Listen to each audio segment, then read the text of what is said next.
한때는 일반 식품으로 간주되던 슈퍼푸드가 이제는 건강을 위해 반드시 챙겨 먹어야 하는 필수 아이템으로 자리 잡았습니다. 그러나 모든 슈퍼푸드가 건강에 좋다고 맹신할 수는 없습니다.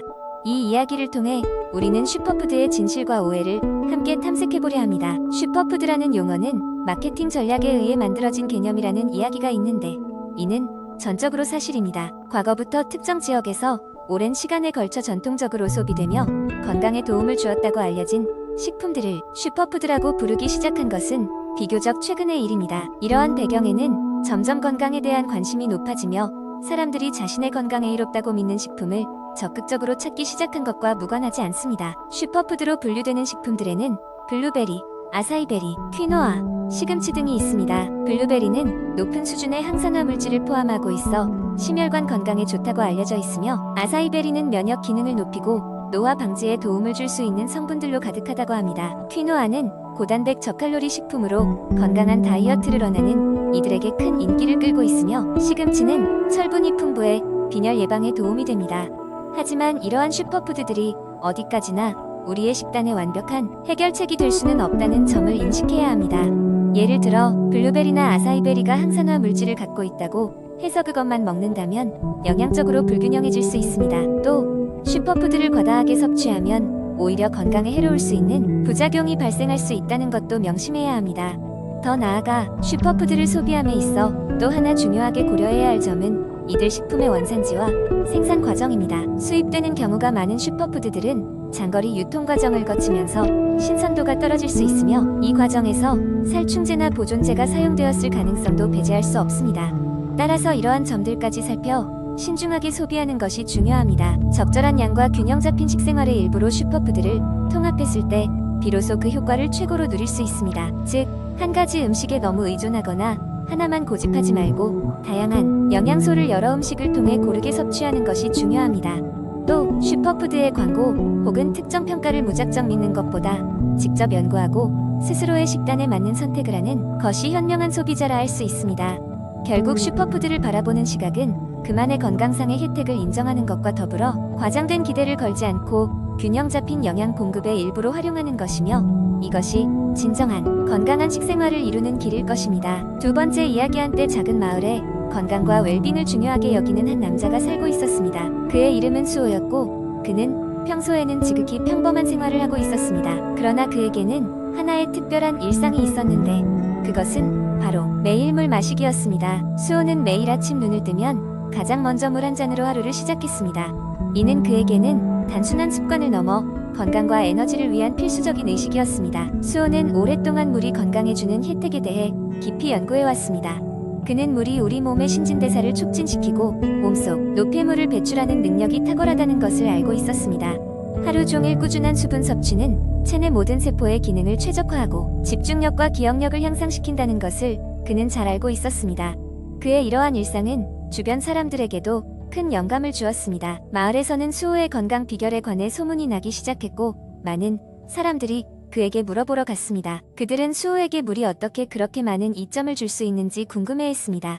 수호는 그들을 환영하며 매일 아침 8잔의 물을 마시는 것이 어떻게 피로를 줄이고 피부를 맑고 건강하게 유지할 수 있게 도와주는지를 설명하기 시작했습니다. 그러던 어느 날 마을에 건강 관련 전문가가 와서 주민들을 대상으로 건강 워크숍을 열었습니다. 수호는 그곳에 참석해 자신의 경험을 설명해 주었습니다.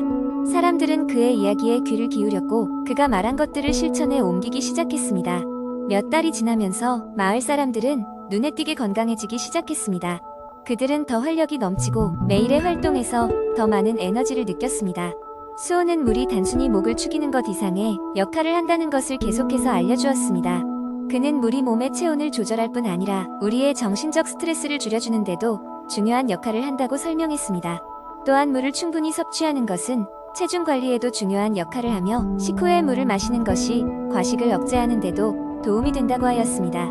시간이 지나면서 그의 이야기는 더 많은 이들에게 퍼져나갔습니다. 수호는 자신의 경험을 더 많은 사람들과 공유하기 위해 지역 건강 클럽을 조직했습니다. 여기에서 그는 물 섭취의 중요성을 알리고 다양한 수분 섭취 팁을 제공했습니다. 예를 들면 물을 더욱 맛있게 즐길 수 있도록 레몬이나 민트를 첨가하는 방법 등을 조언하였습니다. 이와 같이 수호의 반향은 단지 물을 마시는 것 이상의 변화였습니다. 사람들은 건강한 생활 방식을 향해 한 발짝 더 다가가게 되었고 물이 주는 놀라운 이점에 대해 알게 되었습니다. 그 결과 수호의 노력은 작은 마을에서 시작되어 점점 더 넓은 지역으로 확산되면서 많은 사람들에게 새로운 라이프 스타일을 제안하게 됩니다. 사람들은 이제 수호처럼 매일 물을 마시며 건강한 삶을 추구합니다. 물은 그저 생명의 필수 요소를 넘어 이제는 그들의 삶의 질을 향상시키는 귀중한 동반자가 되었습니다. 세 번째 이야기, 비타민과 미네랄. 이 두 가지는 우리 몸의 건강을 지키기 위해 반드시 필요한 영양소입니다. 그러나 현대 사회에서는 이러한 영양소를 과다하게 섭취하는 경향이 있습니다. 이 이야기에서는 비타민과 미네랄의 적정 섭취량과 과다 복용 시 발생할 수 있는 위험성에 대해 깊이 있게 알아보겠습니다. 먼저 비타민에 대해 이야기해 봅시다. 비타민은 지용성 비타민과 수용성 비타민으로 나뉩니다.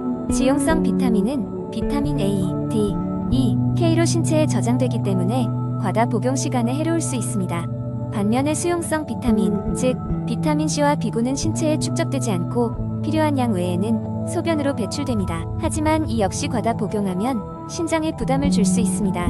이제 비타민 A를 예로 들어보겠습니다. 비타민 A는 시력과 면역 체계에 필수적이지만 과다 복용 시 두통, 어지러움, 메스꺼움, 그리고 심할 경우 간 손상을 초래할 수 있습니다. 따라서 성인은 보통 하루 700-900 마이크로그램을 섭취하는 것이 적정하다고 권고됩니다.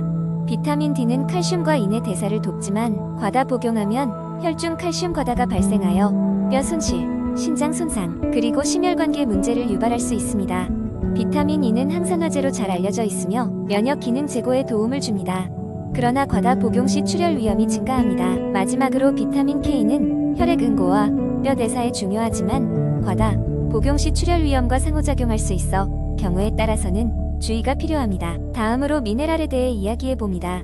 칼슘은 뼈와 치아의 형성에 필수적이나 과다 섭취할 경우 신장결석, 변비, 심혈관계 질환을 유발할 수 있습니다. 철분은 적혈구 형성에 필요하지만 과다 섭취 시간과 심장에 축적되어 심각한 질환을 일으킬 수 있습니다. 일반적으로 성인 남성의 경우 하루에 8mg, 여성의 경우 18mg을 권장하나 임신 중인 여성은 그 이상이 필요합니다. 또한 마그네슘은 근육과 신경 기능 유지에 중요하며 과섭취 시 설사와 복통을 일으킬 수 있습니다. 아연은 면역 기능 강화와 상처 치유에 필요하지만 과다 복용은 구리 결핍을 유발하고 면역 기능을 저해할 수 있습니다. 헬스 보조식품의 과도한 섭취가 오히려 건강을 해치는 경우가 많습니다. 꾸준한 건강검진과 의사의 조언하에 필요할 때만 보충제를 섭취하는 것이 바람직합니다. 또한 자연식품을 통한 균형 잡힌 영양소 공급이 가장 좋은 방법이라고 할 수 있습니다. 현대의 빠르고 바쁜 삶에서 비타민과 미네랄의 중요성을 잊지 않되 그 섭취 방식에 신중함을 가지는 것이 건강을 지키는 데 중요한 역할을 할 것입니다. 네 번째 이야기, 사람들은 일상생활에서 크고 작은 건강 걱정을 하곤 합니다. 머리가 아프거나 배가 아프거나 어딘가 불편할 때가 있죠. 일부 사람들은 병원을 찾아가기 전에 조금 더 집에서 버텨보려 하고 또 어떤 이들은 작은 문제라도 곧바로 병원을 찾습니다. 이러한 선택은 각자의 경험과 성향에 따라 결정됩니다. 예를 들어 재훈이라는 한 남자는 어렸을 때부터 병원을 자주 가는 것을 꺼려했습니다. 그는 가벼운 감기나 두통 정도는 그냥 잠을 자고 충분히 쉬면 괜찮아질 것이라고 자주 생각했습니다. 그러나 어느 날 그의 몸에 묘한 피곤함이 며칠간 지속되었습니다. 밤마다 땀에 흠뻑 젖어 잠에서 깨곤 했죠. 처음엔 단순 피로로 여겼지만 증상이 지속되자 병원을 가야 할지 고민에 빠졌습니다. 재훈은 인터넷을 뒤지기 시작했습니다.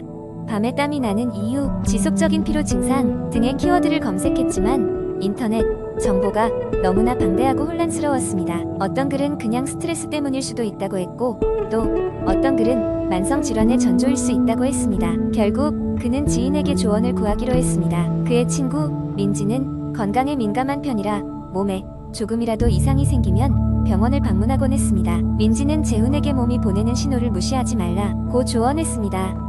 그녀는 너무 늦지 않게 전문가에게 진단을 받는 것이 최선이라고 했습니다. 그러나 재훈은 여전히 병원을 가는 것이 꺼려졌습니다. 이유는 두려움 때문이었죠. 혹시 나쁜 소식을 듣게 되지 않을까 하는 걱정이 그를 망설이게 했습니다. 이처럼 많은 사람들은 병원을 언제 가야 할지 고민합니다. 일상적인 증상이라 여겼던 것이 심각한 문제로 이어질 수도 있고 가벼운 문제라고 대수롭지 않게 여기던 것이 중요한 시그널이었을 수도 있습니다. 결국 재훈은 민지의 조언을 따라 병원을 방문하기로 결심했습니다. 그의 선택은 그가 오랜 동안 눌러왔던 불안을 어느 정도 해소시켜 주었습니다. 의사와의 상담 후 다행히 중대한 문제는 없는 것으로 판명이 났습니다. 의사는 재훈에게 충분한 휴식과 스트레스 관리를 추천했습니다. 병원을 방문하고 나서야 비로소 걱정하던 바위가 가슴에서 내려간 것 같았습니다. 이 경험을 통해 재훈은 병원을 방문하는 것이 자신의 건강을 지키는데 얼마나 중요한지를 깨달았습니다. 작은 증상이라도 지속되면 전문가의 상담을 통해 명확한 답을 얻는 것이 필요하다는 것을 알게 되었죠. 이 일이 있은 후 재훈은 건강에 대해 걱정이 생기면 혼자 고민하지 않고 즉시 전문가와 상담하는 것을 원칙으로 삼게 되었습니다. 결국 건강 걱정이 생길 때 병원을 가야 할 시점을 잘 선택하는 것은 자신에게 가장 알맞은 방법을 찾는 과정입니다. 사람마다 기준은 다르겠지만 중요한 것은 자신의 몸이 보내는 신호를 잘 이해하고 이에 적절히 대응하는 것입니다. 짧은 병원 방문으로 마음의 안정을 찾고 미래의 건강 문제를 예방할 수 있다면 그보다 더 좋은 투자는 없을 것입니다.